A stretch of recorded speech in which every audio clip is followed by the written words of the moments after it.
দেখেছো বিশাখা, আজও জাল ভরে ইলিশ উঠেছে। নদীতে এবার অনেক ইলিশ ধরা পড়েছে। হ্যাঁ, তুমি এখন মাছের কথা রাখো তো। তুমি কি দেখছো না পাড়টা কেমন ভেঙে যাচ্ছে? এভাবে পাড় ভাঙতে থাকলে কি হবে বুঝতে পারছো? পাড় ভাঙলে কি করা যাবে?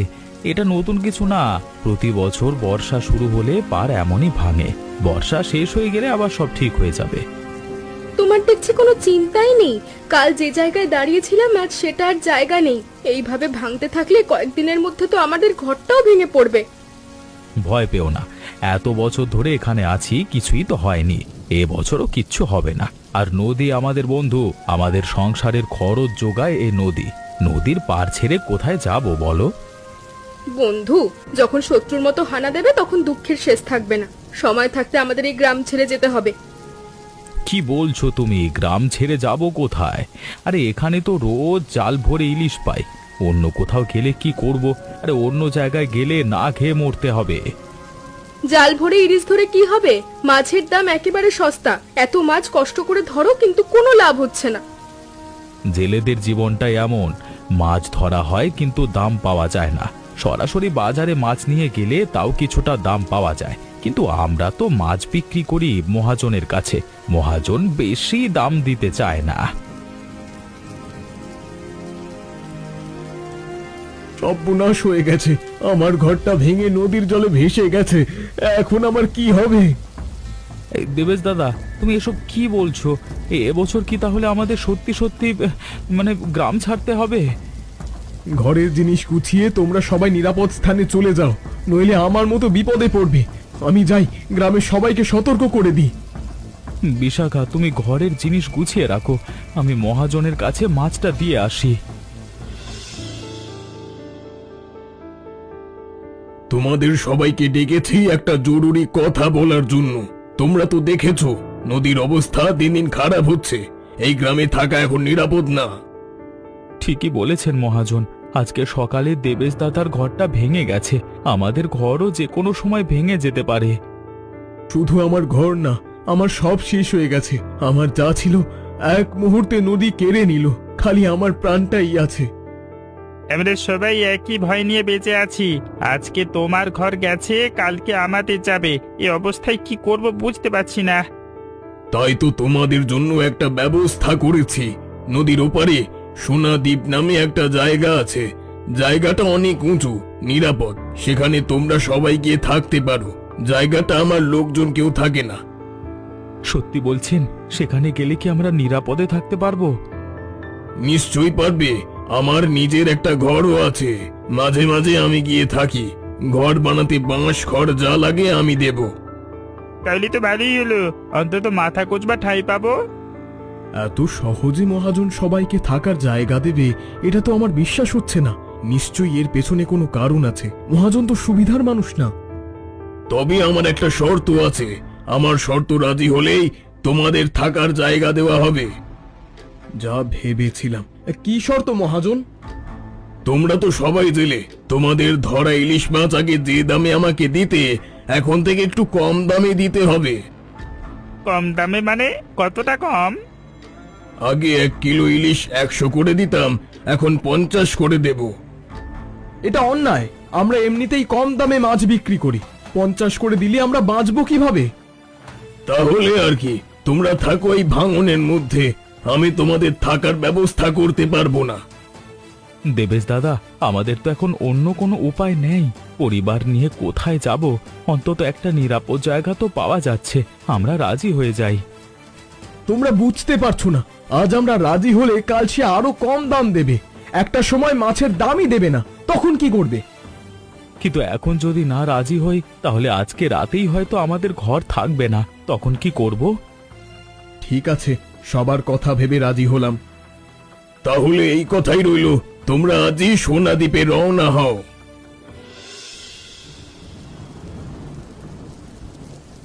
মহাজন, আপনি চালাকিটা বেশ ভালোই করলেন। চালাকি না করলে চলবে কেমন করে? নদীর পাড় ভেঙে গেলে বরং আপনার জন্য সুবিধা। এবার আপনি 2 তলার উপর আরো 3 তলা বাড়ি দিতে পারবেন। তুই অবশ্য ভুল কিছু বলিসনি। পাড় ভেঙে গেলে আমার লাভ বেশি হয়।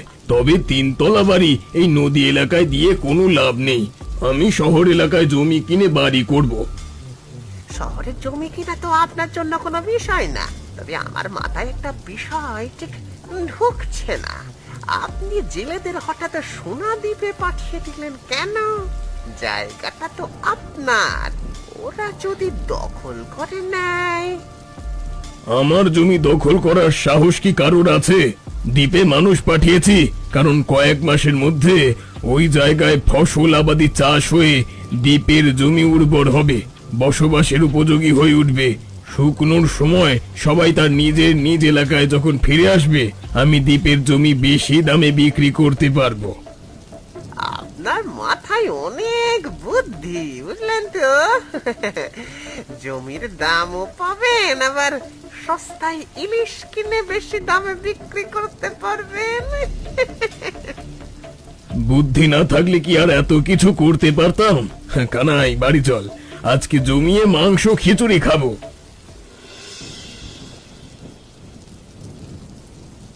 কি গো, রান্না কি হলো? খুব খিদে লেগেছে। সোনা দ্বীপে এসে ঠিক মতো খাওয়া হচ্ছে না। খাওয়ার হবে কি করে? জলের দামে মহাজনের কাছে মাছ বিক্রি করছো। মাছ বিক্রি করে যা হয় তাতে একবেলা খাবার বাজারও হচ্ছে না। জিনিসের দাম দিন দিন বাড়ছে, কিন্তু মাছের দাম বাড়ছে না। মাছের দাম আবার বাড়ছে না? বাজারে মাছ কিনতে যাও, দাম শুনে অবাক হয়ে যেতে হবে। এই আমরা গরিব জেলেরা যখন মাছ বিক্রি করি তখন দাম হয় না। মহাজন আমাদের ঠকাচ্ছে। একটু থাকার জায়গা দিয়েছে বলে কি আমাদের এইভাবে ঠকাবে? মহাজন ধান্দা ছাড়া কিছু বোঝে না, বুঝলে? এখানে আমাদের থাকতে দিয়ে বসবাসের উপযোগী করে নিচ্ছে। কয়েকদিন পরে ঠিকই লাথি মেরে আবার তাড়িয়ে দেবে। নদীর দিকে তাকিয়ে দেখো, কেউ মনে হচ্ছে ভেসে আসছে। এই একজন মহিলা ভেসে আসছে, মনে হয় ঘর বাড়ি ভেঙে নদীতে পড়েছে। সেই সাথে উনিও ভেসে আসছে। আমি নদীতে ঝাঁপিয়ে তুলে নিয়ে আসছি। ও হয়তো বেঁচে থাকলেও থাকতে পারে।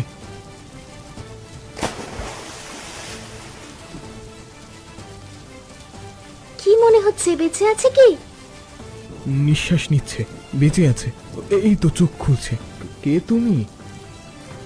আমার নাম শিউলি। কিন্তু আমি এখানে কি করে এলাম? রাতে আমি আর আমার মা ঘুমিয়েছিলাম, তারপর নদী আমার বাড়ি খেয়ে ফেলে। আমার মা মনে হয় আর নেই, কিন্তু আমি কেমন করে এখানে এলাম সেটা তো বুঝতে পারছি না। তুমি তো নদীতে ভাসছিলে, আমার স্বামী তোমাকে তুলে নিয়ে এসেছে। আচ্ছা, পরে কথা হবে। ওনাকে নিয়ে আগে ঘরে নিয়ে যাও।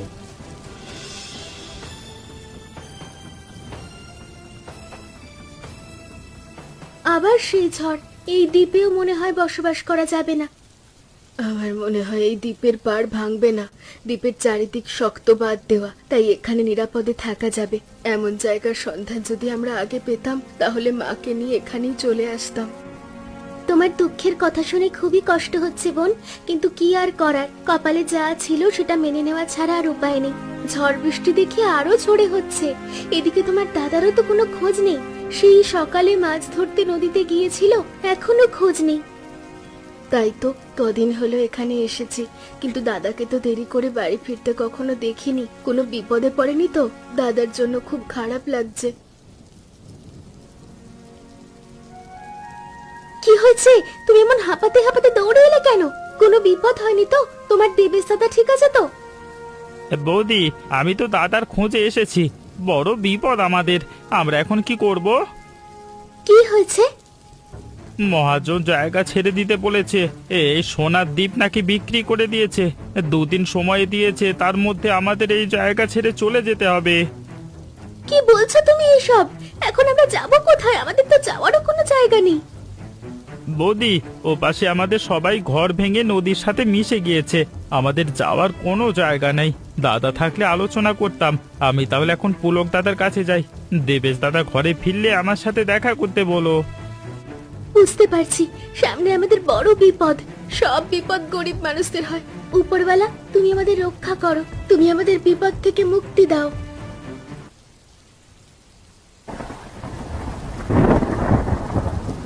সবাই হয়তো শুনেছ, 2 দিনের মধ্যে এই জায়গা ছাড়তে হবে।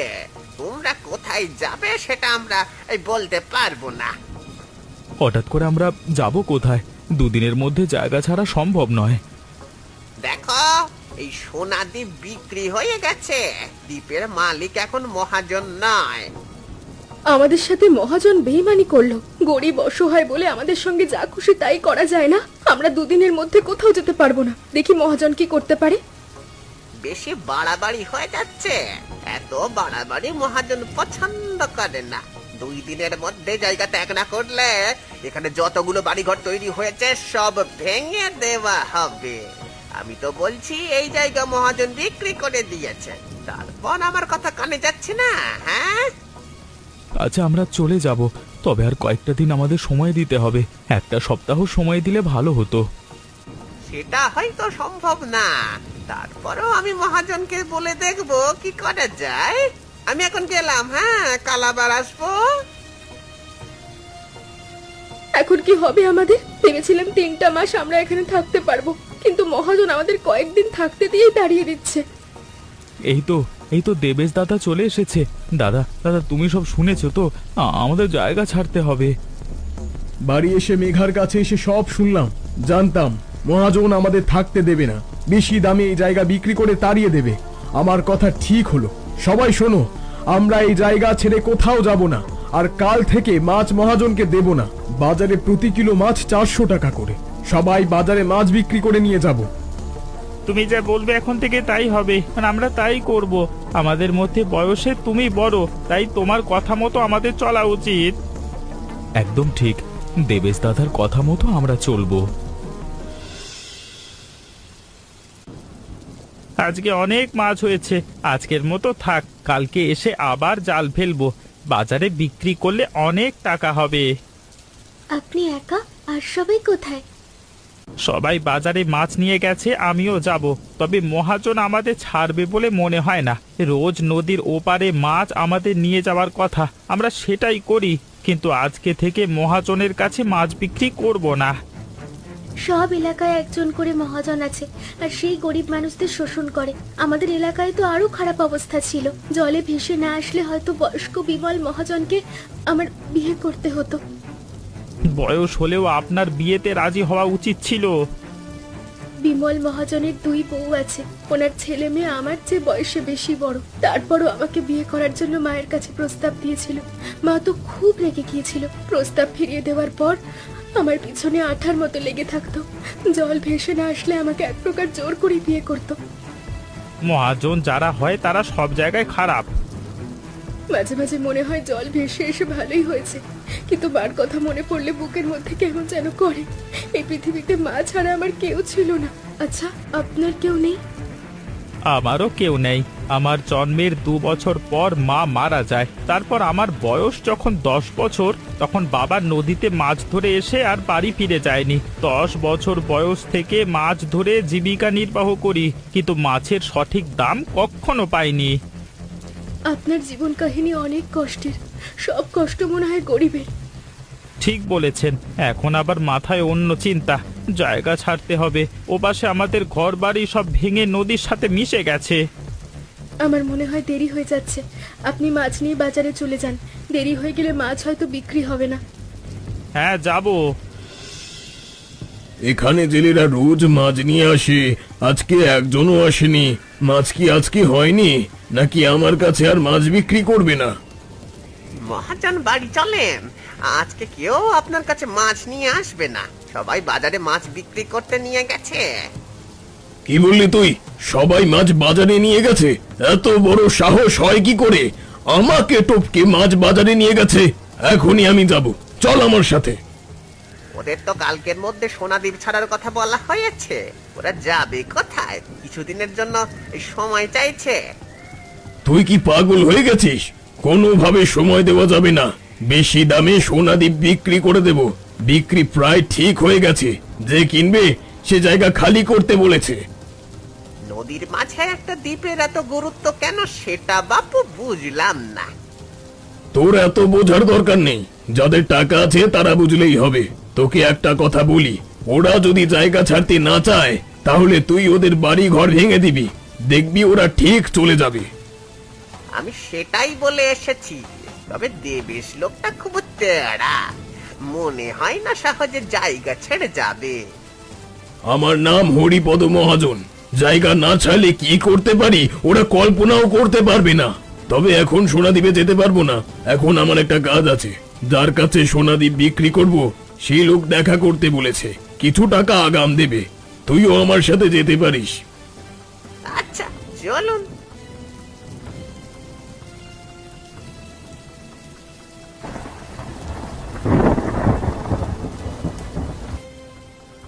কালকে আমাদের এই জায়গা ছেড়ে চলে যেতে হবে। কোথায় যাব তার কোনো ঠিক নেই।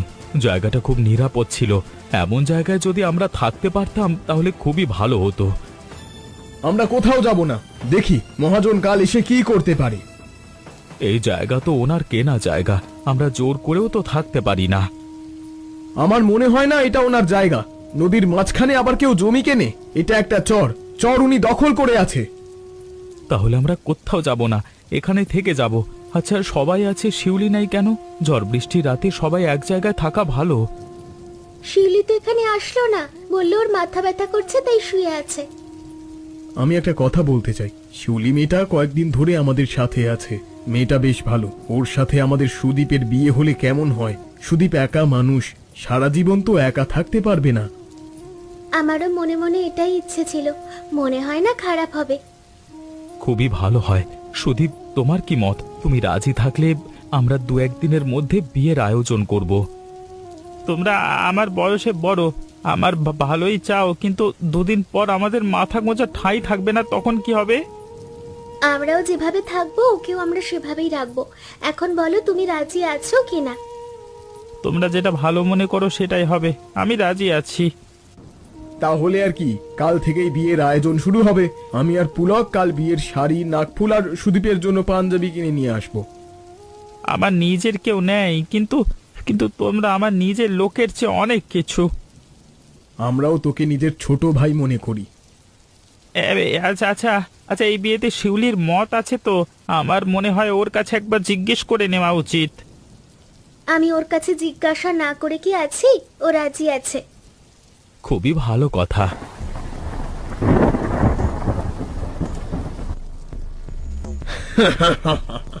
একটা চর আমি দখল করে চারিদিকে বাঁধ দিয়ে রেখেছিলাম। সেই চর অনেক টাকা দিয়ে বিক্রি করলাম। এবার শহর এলাকায় একটা 5 তলা বাড়ি করব।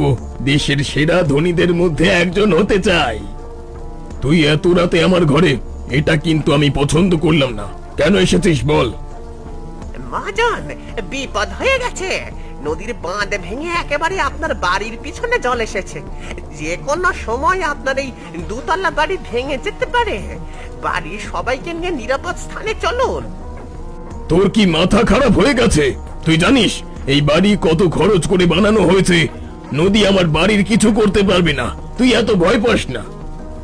আপনি আমার সঙ্গে সোনাদ্বীপে চলুন। সোনাদ্বীপ অনেক নিরাপদ, এখানে থাকা একদম ঠিক হবে না।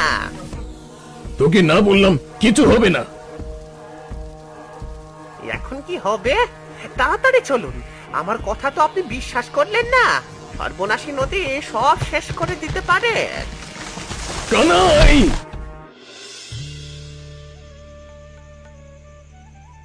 ওদের দুজনকে কি সুন্দর দেখাচ্ছে। সবকিছু ভালোই ভালো মিটে গেছে, এটাই অনেক। বিয়েটা অবশেষে হয়ে গেল। এদিকে 2 দিন ধরে আবার বৃষ্টিও নেই।